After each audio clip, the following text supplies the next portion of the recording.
what exactly sleep paralysis is. Generally, it's when there's a big difference between the level of alertness versus the body's muscle tension. Basically, one is awake and aware, but unable to move or speak. The person experiencing this phenomenon may appear simply awake, but very still. Experiences reported include difficulty breathing due to a weighted chest, and feelings of panic and fear. As you can imagine, this is usually considered rather unpleasant. Sleep paralysis has been a widespread point of fascination for many years. Some have claimed the cause to be stemming from a demon, spirit, and even part of the alien abduction experience. Supernatural aside, here are 10 real-world, scientifically discovered features about sleep paralysis to help you understand it better. 1. It happens mostly to adults.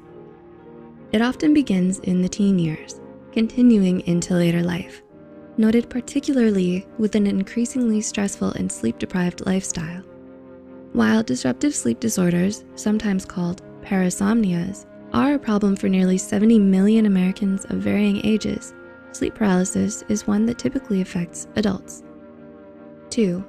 Sleep paralysis is when the brain awakens before the muscles. Waking up paralyzed but lucid means your brain is awake before the rest of your body. As we sleep, our brains, with the help of neurotransmitters, GABA and glycine, turn off our muscles so that we don't act out our dreams and hurt ourselves, or potentially others. Usually, the brain wakes up and turns on the muscles at the same time. When sleep paralysis occurs, it's like the brain forgets to hit the muscle on switch. Number 3, it happens closer to morning. Too bad, mornings are hard enough. Sorry to say, but the susceptibility to episodes of sleep paralysis increases closer to waking up in the morning. It's easier during these hours to snap into mental alertness while the body is finishing its deep stages of sleep. Health.com says that it's because deep sleep is more persistent closer to the morning. It's during this time that there is a higher probability of the brain waking before the body. 4. It can occur with other sleep disorders. Indeed, sleep paralysis is not usually a loner and can be buddies with narcolepsy. Narcolepsy is a sleep disorder that is noted for causing extreme drowsiness or sleep, often at very inconvenient or inappropriate times and places. It's often visualized in Hollywood, somewhat inaccurately, as the person falling asleep in their bowl of soup. Sleeping during normal waking hours sounds familiar. Narcolepsy can often, although not always, be a contributing factor to sleep paralysis. Number 5, episodes may last several minutes.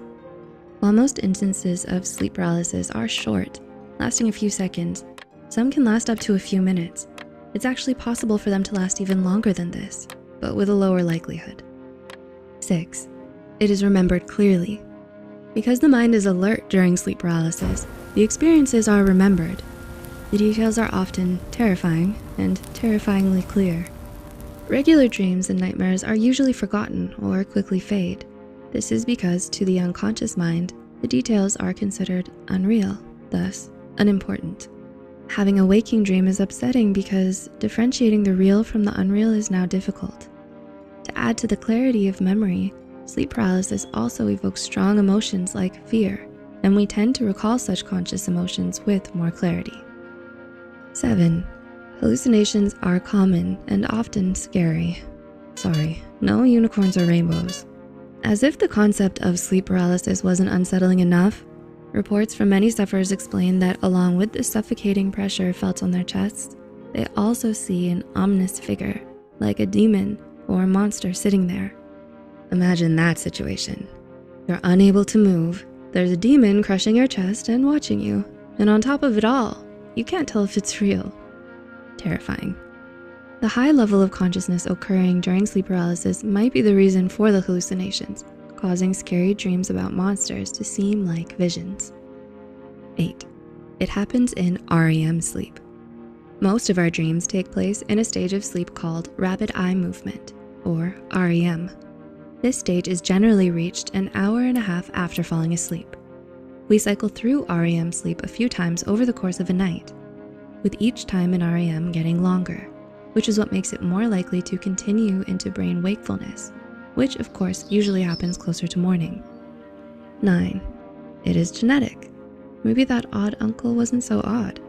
If you have a family member who has experienced sleep paralysis, then your chances of experiencing it are higher. This shows that there may be a link between sleep paralysis and genetics. The Journal of Sleep Research completed a twin study and concluded that the genetic influence is just over 50%. And 10, it can be prevented. In order to prevent sleep paralysis from happening, it's important to know what triggers it.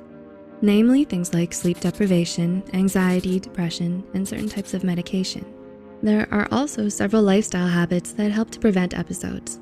Some of these include having a consistent sleep and wake schedule and sleeping environment, which is without uncomfortable extremes. This means quiet, dark, and a moderate temperature. Sweet dreams!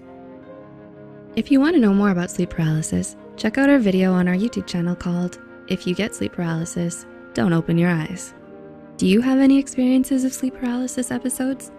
Does this help with understanding how to deal with it? If this video makes you think of someone who it might help, please share it.